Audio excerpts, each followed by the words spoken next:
Landmark defamation cases, Sullivan and Gertz.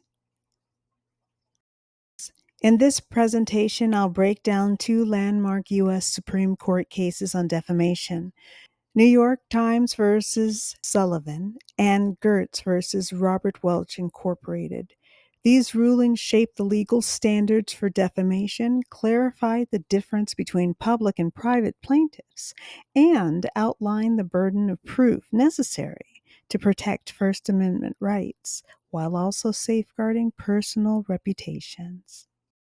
The case started when Commissioner L.B. Sullivan sued the New York Times over a civil rights fundraising ad. The ad, Heed Their Rising Voices, contained factual errors, including misstating how many times Dr. King had been arrested and incorrectly describing events at the Montgomery protest. Sullivan wasn't named, but as the official overseeing police, he argued that the statements defamed him indirectly. Sullivan claimed that the ad's language reflected on him because of his role supervising law enforcement. Alabama's libel law at the time allowed plaintiffs to win damages if the statements could be reasonably interpreted as referring to them, even without direct identification. He said his reputation suffered in the eyes of readers. The U.S. Supreme Court held that public officials must meet a higher legal standard to win defamation suits. They must prove actual malice, which means providing the statement was made either with knowledge that it was false or with reckless disregard for the truth. This requirement helps ensure open debate about public officials and their conduct. There were some early wins. Sullivan won in the two lower courts. He also was able to sue 4 African American ministers mentioned in the ad. Sullivan won $500,000 in damages against both the Times and the ministers. The Supreme Court reversed the Alabama court decision, ruling that the First and 14th Amendments protect even inaccurate speech in the context of public discourse, unless actual malice is proven. The court emphasized that protecting false statements made in good faith is essential for free press. Gertz versus Robert Welch Incorporated.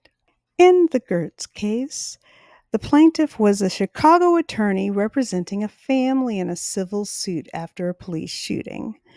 The American Opinion article falsely claimed Gertz had communist ties and participated in a conspiracy to discredit police. Unlike Sullivan, Gertz was a private citizen, not a public figure. The article falsely labeled Gertz a Leninist and claimed he orchestrated a police frame-up. These were serious and unsupported accusations. Gertz wasn't contacted for comment, and no effort was made to verify the claims. The damage to his reputation as a practicing attorney was both professional and personal. The Supreme Court ruled that Gertz was a private figure and did not have to meet the actual malice standard. However, it was held the damages for defamation are limited unless the plaintiff can prove actual malice. This creates a balance between protecting reputations and preserving free speech. These cases offer practical guidance for writers and communicators. Always verify facts, clearly distinguish opinion from fact, and reach out to subjects for comment. When in doubt, treat someone as a private individual. This minimizes the risk of costly defamation claims. Today, the Sullivan standard is being reconsidered. Recent lawsuits by public figures, including the present administration, are challenging the scope of press protections. Courts continue to evaluate how these foundational cases apply in an evolving media and political landscape.